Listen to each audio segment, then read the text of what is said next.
מעולה.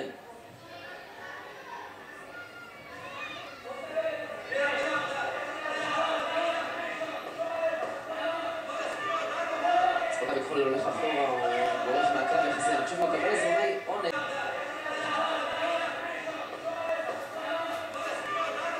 ספורטאי בכחול הולך אחורה, הוא בורח מהקו יחסי, אני חושב שהוא מקבל אזורי עונש. מיכל קסיאנוב, אשדוד. עולים כעת במזרון מספר 2, קרב גמר, עד 38 קילוגרמים, יובל סמאג'ה ועמית סמה. אני מרגיש שאנחנו נעבור פה לג'ודו, נעבור לג'ודו יש את יובל סמאג'ה, ממשפחת סמאג'ה כמובן.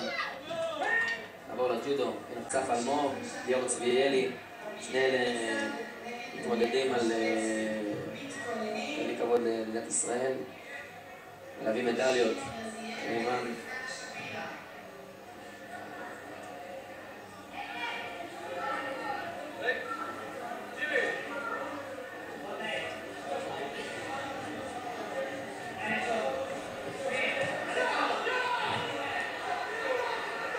אנחנו בג'ודו הישראלי נתקלים לפעמים בתופעה שהיא לא נעימה כל כך, שהרבה ספורטאים... זינקנו מהג'ודו אל הקראטה לעוד 20 שניות של קרב בין סארה לידיצ'בסקי לנוגה אמיסטרנר.